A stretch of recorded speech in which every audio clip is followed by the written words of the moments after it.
aula. E o objetivo dessa aula é mostrar em que consiste a mediação de Jesus. Lembrando que na primeira aula que nós demos do discipulado, esse discipulado na caserna, um discipulado filosófico também, a ideia o objetivo nosso é tentar mostrar o que é em comum entre os cristãos, o que nós temos em comum e de que maneira nós, cristãos evangélicos, podemos levar o evangelho no âmbito da caserna, no âmbito militar. Então, na primeira aula nós falamos sobre religião ser Jesus Cristo. Religião não é católico, evangélico, espírita. Nós dissemos que religião é Jesus Cristo. E o livro autêntico que fala sobre Jesus, que nos traz quem é Jesus, é a Bíblia. E pelo fato dela ser inspirada pelo Espírito Santo e falar sobre Jesus, que é Deus que se fez carne, então ela é totalmente inspirada pelo Espírito Santo e ela é também a revelação escrita de Deus. Por isso, ela é o nosso manual de regra e prática. De todos os protestantes, a Bíblia é o livro mais importante porque reúne em si tudo o que nós precisamos saber sobre a nossa salvação, sobre quem é Jesus, sobre quem é Deus. Tudo aquilo que nós precisamos e conseguimos saber. Daí a importância das Escrituras. Falamos também que Deus é Pai, Filho e Espírito Santo, né? A famosa doutrina da Trindade que nos une enquanto cristãos. E dissemos que para o conhecimento de Deus, nós precisamos, o Espírito Santo tem que nos levar a conhecer Jesus. E Jesus nos leva a conhecer o Pai. Né? Então existe um caminho que também é trinitário para o conhecimento de Deus. Deus tem que nos tocar, o Espírito Santo tem que nos tocar, nós temos que estar em oração, nós temos que estar na presença de Deus para que vejamos, entendamos quem é Jesus e Jesus nos leva para o Pai e nos mostra, né? Ele reúne em si toda a plenitude de Deus, do Pai. Por meio do Filho nós conhecemos o Pai. Hoje então nos convém falar sobre essa mediação de Jesus Cristo. Para isso nós vamos abrir em 1 Timóteo 2,5. Então, convido os senhores a abrirem suas Bíblias em 1 Timóteo 2,5. Vou pedir para que alguém leia esse texto. Fica na página 173. Página 173, voluntário aí para a leitura. 172, aliás. 172. Portanto, há um só Deus e um só mediador entre Deus e os homens, Cristo Jesus, homem. Excelente. Então, quem é o mediador entre Deus e os homens? Segundo as Escrituras. Jesus Cristo. Aí eu pergunto para os senhores, o que significa a palavra mediador? Vou abrir para os senhores. O que é mediar? O que é ser mediador? Colocar entre uma coisa e outra. Exato. Se colocar entre uma coisa e outra. Vou usar aqui uma frase de Tomás de Aquino, principal doutor da Igreja Católica, que ele diz: a função do mediador, propriamente, é unir aqueles entre os quais ele é mediador, pois os extremos se unem no meio. Então é isso. A função do mediador é unir os extremos que ele medeia, né? Que ele está no meio. Então, para que alguém seja mediador, ele tem que saber fazer essa função, né? Entender os dois lados, vamos dizer assim. Por que Jesus é o único mediador entre Deus e os homens? Senhores, vamos pensar do ponto de vista filosófico, racional. Por que Jesus? Ele é Deus e homem. Exato. Porque Jesus, ele tem a natureza do Pai, ele é Deus, mas ele é completamente humano. Então ele sendo 100% Deus, 100% homem, ele reúne todas as características necessárias para a mediação. Jesus é onipresente? Sim. Jesus é onisciente? Sim. Jesus é benevolente? Sim. Ele tem os atributos de Deus. E Jesus se fez homem? Sim. Então ele tem os atributos humanos. Ele pode fazer esse tipo de mediação. Agora, vamos lá. aí entra algumas questões, né? O próprio Tomás de Aquino dizia: só Cristo é perfeito mediador entre Deus e os homens, porquanto através de sua morte reconciliou o gênero humano com Deus. A outra pergunta que eu faço para os senhores: nós podemos ser mediadores entre Deus e os homens? Pastor, padre, médium ou qualquer tipo de pessoa pode ser mediadora entre Deus e os homens? Não. É básico, né? Isso é simples. Obviamente não. 2 Coríntios, segunda carta de Paulo aos Coríntios, capítulo 3, versículo 5 diz: não que sejamos capazes por nós de pensar coisa alguma como de nós mesmos, mas a nossa capacidade vem de Deus. Ou seja, se nós não somos capazes de pensar coisa alguma, quem somos nós para achar que temos a mente de Deus ou que somos capazes de mediar a relação do ser humano com Deus? Aliás, a Bíblia diz que não há um justo nenhum sequer, todos pecaram e todos estão destituídos da glória de Deus, né? Não há quem seja útil. Se não fosse por Jesus Cristo, estaríamos longe do Pai. Portanto, nós não podemos ser mediadores. Objetos podem ser mediadores entre Deus e os homens? Romanos 1:23. Mudaram a glória do Deus incorruptível em semelhança de imagem de homem corruptível, de aves, de quadrúpedes, de animais, répteis. Por isso também Deus os entregou às concupiscências dos seus corações, pois mudaram a verdade de Deus em mentira e honraram e serviram mais a criatura do que o Criador, que é bendito eternamente. Então o erro da idolatria consiste em tornar uma coisa, uma criatura, algo que é condicionado e dar a condição a essa coisa, colocá-lo como Criador ou colocá-lo como Deus. Mas a principal idolatria dos nossos dias é a idolatria da mediação. É pegar algo condicionado, seja o ser humano, seja um objeto, e colocar como mediador da nossa relação com Deus. Para entender isso, não é à toa que essa é a quinta aula, nós temos que ter passado pelos atributos de Deus. Ora, objetos são mediadores? Não. Objetos nos protegem? Não, também não. Porque a função, Deus é o nosso refúgio e fortaleza. Ele é a nossa proteção. Ele é a nossa sorte. Se Deus é a nossa sorte e a nossa proteção, objetos não podem fazer a função de Deus. Os senhores concordam? É por isso que o texto bíblico vai dizer: nós temos que tomar cuidado em pegar coisas, fazer da criatura e colocar atributos do Criador na criatura. Tudo isso leva a um pecado chamado idolatria na Bíblia. Pastor, até mesmo a Bíblia de Salmo 90 tem que deixar aberto dentro de casa. Exatamente. Deixar aberto dentro de casa também. Nós vamos tocar nesse ponto agora. Não, exatamente nesse ponto, né? Obrigado pela... Não, continuem, né? O discipulado, essa aula é para nós falarmos mesmo. Então, se os senhores não falarem, vai virar um monólogo horrível. Então, tem que falar e nós temos que compartilhar, até porque nós temos dúvidas. E é importante falarmos sobre as dúvidas para atentarmos. Agora, eu vou tocar em temas delicados hoje. Não vai ficar tão simples como parece, né? Porque existem as idolatrias evangélicas. Vou entrar nele. Palavras podem ser mediadoras entre Deus e os homens? Não. As respostas são únicas, né? A essas perguntas. Não. Aí eu pergunto para os senhores: palavras têm poder? Sim. Aonde está escrito isso na Bíblia? Em lugar nenhum. A Bíblia fala que a língua, ela tem poder, né? Tiago fala que a língua tem que ser domada, porque a língua pode causar um sério problema, mas a língua é um objeto nosso, é algo que nós temos, ou seja, nós podemos difamar, nós podemos usar a língua de maneira que acaba com a vida das pessoas, nós podemos falar palavras ruins, podemos falar mal dos outros, e isso nós devemos nos guardar disso. Mas a pergunta não é essa, a pergunta é se as palavras em si mesmas, elas têm poder.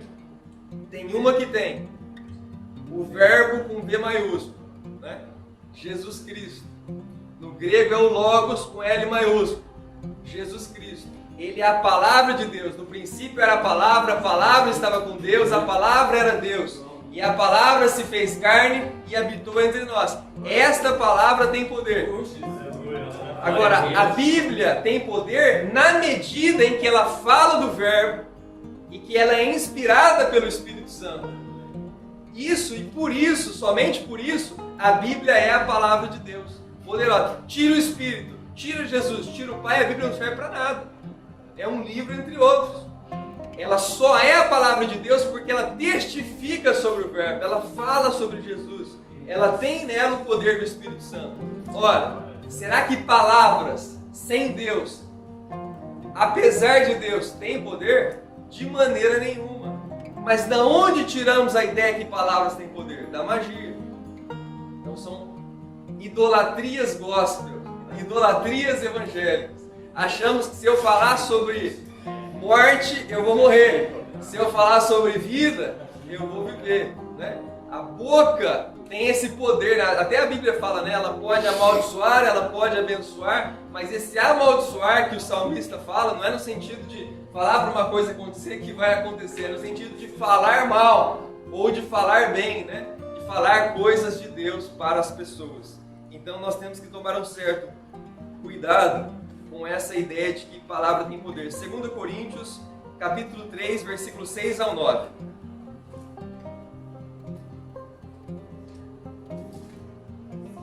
Diz assim, se alguém achar aí, fala a página, né? 777. Página 777. O qual nos fez capazes de ser ministro de um novo testamento, não da letra, não da palavra, mas do Espírito. Porque a letra, a palavra, mata, mas o Espírito vivifica. Se o ministério da morte, gravada com letras em pedras, foi bom, como não será de maior glória o ministério do Espírito? Porque o ministério da condenação foi glorioso, mas muito mais excederá em glória o ministério da justiça. Os judeus tinham consigo a tradição e a ideia de que não somente a lei tinha poder, como as palavras, né? Os judeus achavam que se eles amaldiçoassem alguém, a pessoa seria amaldiçoada. Se eles abençoassem, a pessoa seria abençoada. Mas na verdade, né, Jesus falou o contrário disso. Jesus falou, não julgueis e não sereis julgados, né? Se nós amaldiçoarmos alguém, né? Jesus fala, ai daquele que diz o racá, a maldição sobre o outro, que estará sujeito à condenação do inferno. Então, quem somos nós para pronunciarmos bênçãos e maldição para as pessoas, né? Isso depende de Deus. Nós não somos a palavra de Deus, nós somos servos de Deus. Mas, pastor, eu aprendi na minha igreja que eu tenho que determinar de Deus, né? Mas basta os senhores pararem para pensar um pouquinho na palavra de Deus, né? E perceberem que servo não manda do Senhor, né? O Senhor continua sendo Deus e nós continuamos sendo servos. Servo obedece o Pai, servo obedece o Senhor. Quem somos nós para dizer como que Deus faz ou o que Deus tem que fazer? A Bíblia nos diz assim, ó, quando tivermos necessidade, vai no seu quarto, fecha a porta e ora, porque o Pai bem conhece as suas necessidades. Então, nós temos que pedir ao Pai. A oração do Pai Nosso nos ensina a clamar, a orar, a pedir. Nós não podemos determinar nada de Deus, né? Então é uma tradução errada de um versículo que fala assim, olha, então por causa dessa tradução, né, tem que determinar de Deus, porque se determinar vai acontecer. Não faça isso, né? Não determine nada de Deus. Nós não somos deuses e nem nós não somos ninguém para determinar. A nossa palavra para Deus não tem valor algum. Mas se tiver acompanhada do Espírito Santo, do poder do Espírito Santo, aí tem. Aí tem. E agora, como que eu faço? Eu aprendi que tem que ser assim. Precisa depender de Deus. Qual que é a palavra que tem poder? A palavra de Deus, né? Qual que é a palavra que tem valor? O nome de Jesus, que é o nome que está sobre todo nome. O nome de Jesus tem autoridade para repreender demônios. O nome de Jesus tem autoridade para que pessoas sejam curadas, né? Porque o nome não é só palavra. Para os judeus, o nome tem a ver com autoridade, com testemunho. com vida. Então, quando Jesus fala, vão em meu nome, ele está dizendo também, vão na minha autoridade. Era como se um general chegasse em alguém e falasse assim, ó, vai lá no meu nome e pede aquilo lá. Né? Então, ó, eu estou em nome do general. Aí as portas se abrem. A mesma coisa é com Jesus. Né? Quando nós falamos em nome de Jesus, estamos aqui em nome de Jesus. Portanto, espírito maligno, eu te repreendo agora em nome de Jesus. Ou seja, na autoridade que há no nome de Jesus. Né? Que é o nome que está sobre todo nome. Para que ao nome de Jesus se dobre todo o joelho nos céus, na terra e debaixo da terra, e toda língua confesse que Jesus Cristo é o Senhor, para a glória de Deus. Qual é o problema de dizer que as palavras têm poder? Porque a gente começa a achar que o nome de Jesus é um nome entre outros. A palavra de Jesus é uma palavra entre outras. E esse não é o caso. A única palavra que tem poder sobre a sua vida é a palavra de Deus, e não das pessoas. Então não creia em palavras humanas, creia na palavra de Deus. Porque a Bíblia fala que a sabedoria e as palavras humanas são diabólicas, carnais, né? Mas a sabedoria de Deus vem do alto e não da terra. Então, é assim que funciona as questões do reino de Deus. Alguma dúvida aqui? Uma colocação, mas é mais ou menos como se fossem profecias e profetadas. Exato, exato. As profecias são aquelas que vêm do próprio Deus. Com certeza. Não é à toa que Deus fala, profetiza, ó filho do homem, né? Jeremias, Ezequiel, ele está querendo dizer, a profecia primeiro vem. Pode perceber os profetas, fala assim, veio a mim a palavra de Deus. Depois ele profetiza. Ele não sai profetizando sem... Isso, mas o nosso clamar, as nossas palavras direcionadas ao verbo, ao poderoso, Exato. elas têm poder. Com certeza. Não Com por certeza. causa da gente, mas por causa certeza. de quem Com certeza. vai acatar. Agora... Assim como Daniel, ou Exato. E outra, palavras de bênçãos, nós podemos e devemos fazer. Deus abençoe a sua vida, olha, tenha um excelente dia, tenha uma excelente semana, né? Olha, em nome de Jesus, seja abençoado. Isso nós estamos orando, isso não é ruim, né? Estamos fazendo isso em nome de Jesus para as pessoas, né? Mas não adianta nós estarmos em nome de Jesus sem estarmos conectados com Ele. É aquele caso do cara que vai expulsar o demônio e fala assim, olha, né? Ele acha que o nome de Jesus vai resolver tudo. Então ele fala assim, ó, espírito maligno, em nome de Jesus, que é pregado pelo Paulo, né? Senhor? Isso, né? Espírito, senhor, lembra? Eu não lembro onde que está, né? Mas Atos, mas eu não lembro o capítulo. Se alguém lembrar. Mas eu te repreendo em nome de Jesus, que é pregado pelo Paulo, né? O Paulo eu conheço, né? Eu já ouvi falar, Jesus eu conheço bem, mas você quem é? E aí o Espírito vai em cima da pessoa. Não adianta a gente usar a palavra de Deus ou o nome de Jesus sem estar coberto pela unção e pelo poder do Espírito Santo de Deus. Então, tem gente que hoje acha que, não vou viver com Deus, vou viver de qualquer jeito, aí eu vou lá e recebo uma palavra, me dá uma palavra aí boa, isso não resolve, né? Não adianta nada. E o inverso também, né? Aquelas pessoas que não servem ao Senhor, muitas vezes, elas têm algum poder limitado, permitido por Deus, e é o exemplo disso é Balaão. Exato. Balaão, ele tentou. Balaque, né? Contratou ele Excelente. para profetizar contra, E não deu amaldiçoar certo. o povo de Israel e É. não conseguiu, porque Perfeito. Deus não permitiu. Contra a casa de Israel não vale encantamento. Né? Disse o Balaão. Então, é isso mesmo. Balaão foi pago para isso, tentou, quando ele foi profetizar ou falar contra Israel, não deu certo. O inverso, então tem gente que fala assim, a pessoa me amaldiçoou, então eu vou ficar amaldiçoado? Não, né? Você não vai crer nisso, né? Então creia que Deus está contigo, né? Aquele que está em Cristo, o maligno não lhe toca.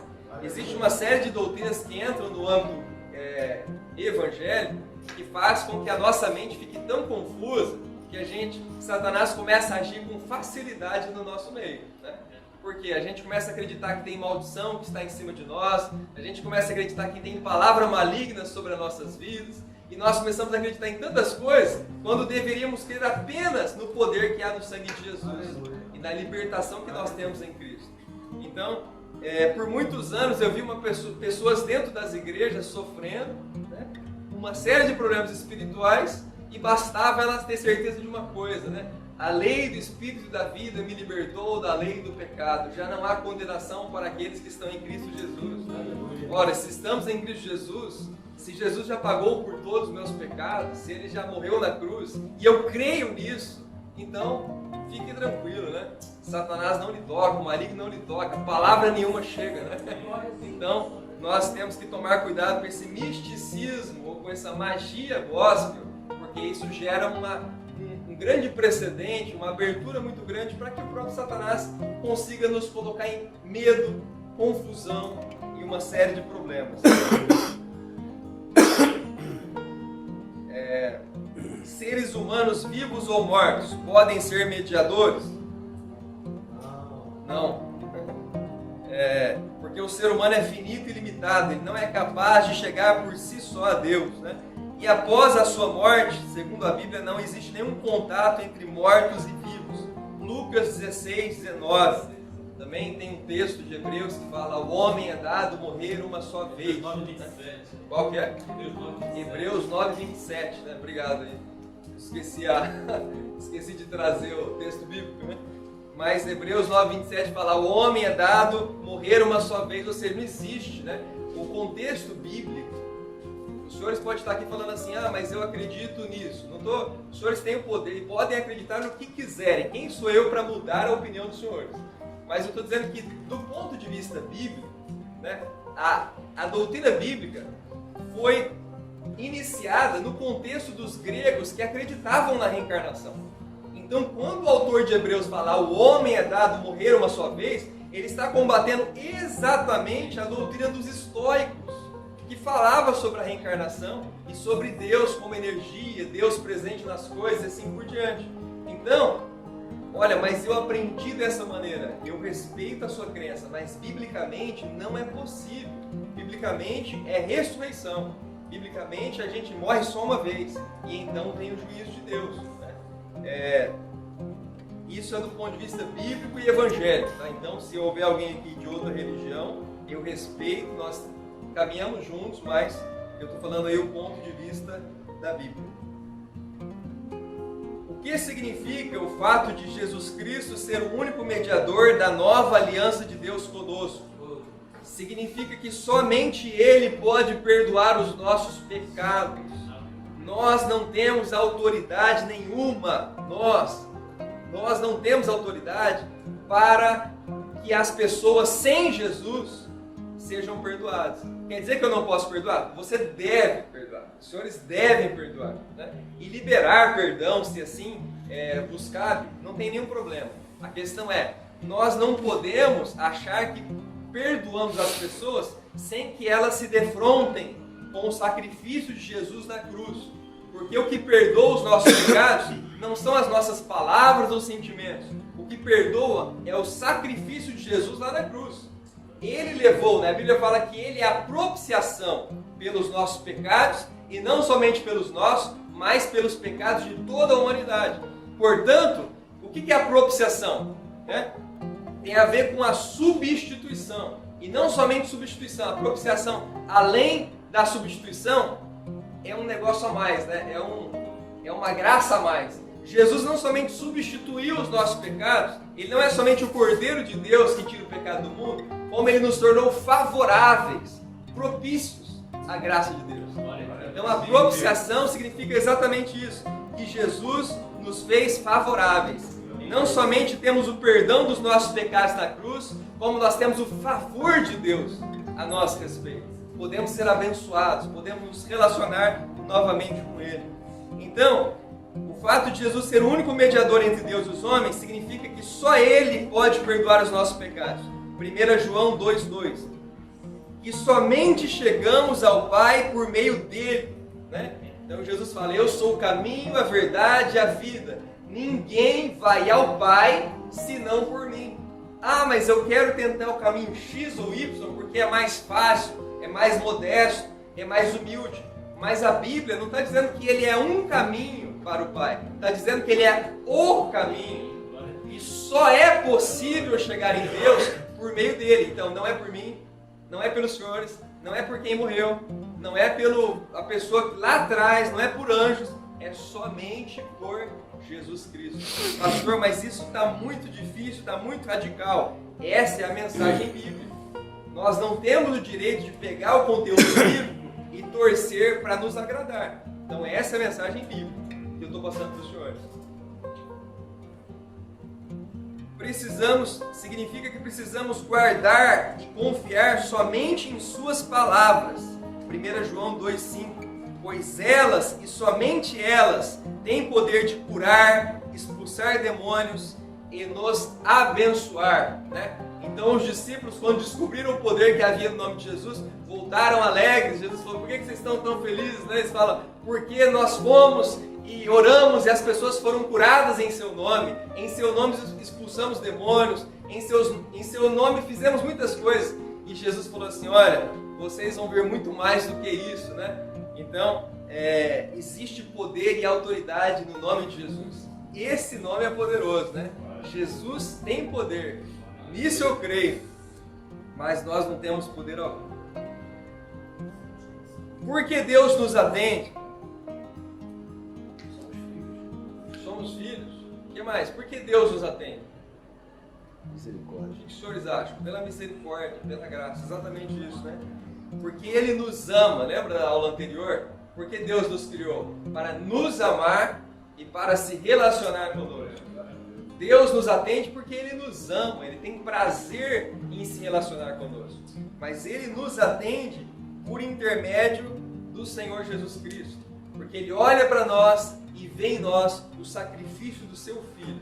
A única coisa que tem o poder real de tocar a Deus, tocar o coração de Deus, é o sacrifício do seu Filho. Isso tocou Deus. Isso trouxe sofrimento ao Pai, né? Isso trouxe mudança, né? Deus não muda, mas isso trouxe no coração de Deus sofrimento.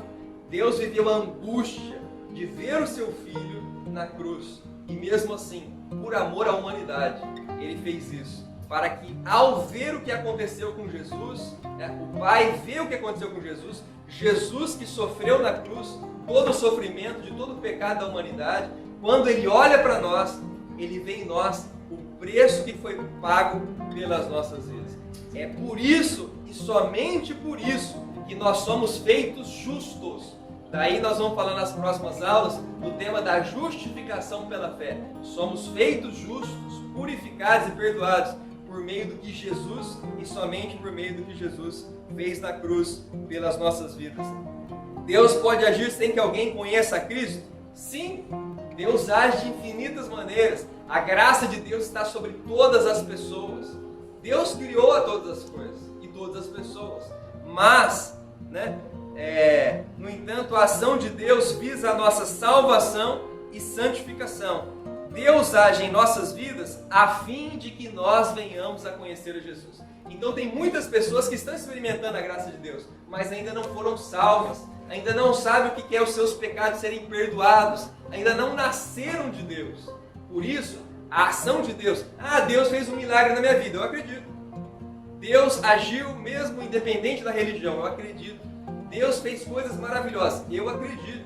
A questão é, para que Deus fez isso? E por que Deus fez isso? Deus fez isso para que os senhores se relacionassem com Ele. E à medida que os senhores se relacionarem com Ele, os senhores olharão para Jesus, que é o caminho, que é o ponto de partida do relacionamento com Deus. E à medida que os senhores tiverem os seus pecados perdoados por Jesus, então ocorre um novo nascimento. E o Espírito Santo começa a conduzir as nossas vidas. Então Deus age em nós com o fim de nos santificar, de nos perdoar e de fazer de nós nova criatura, prontos para herdar o reino eterno dele. Deus abençoe a vida dos senhores. Resumindo, seres humanos, objetos, palavras, mortos, vivos e anjos não podem ser mediadores da nossa relação com Deus. Seres humanos, objetos, palavras, mortos, vivos e anjos não têm poder se esse poder não for dado por Deus, né? E portanto, Jesus, ele faz essa relação, essa mediação entre Deus e os homens, perdoando o pecado, nos dando livre acesso ao Pai e nos dando o exemplo e a vida eterna. Então, que Deus abençoe a vida dos senhores e que essa aula fique aí para a glória de Deus para nos auxiliar nos nossos estudos aí e na presença de Deus. Amém? Amém.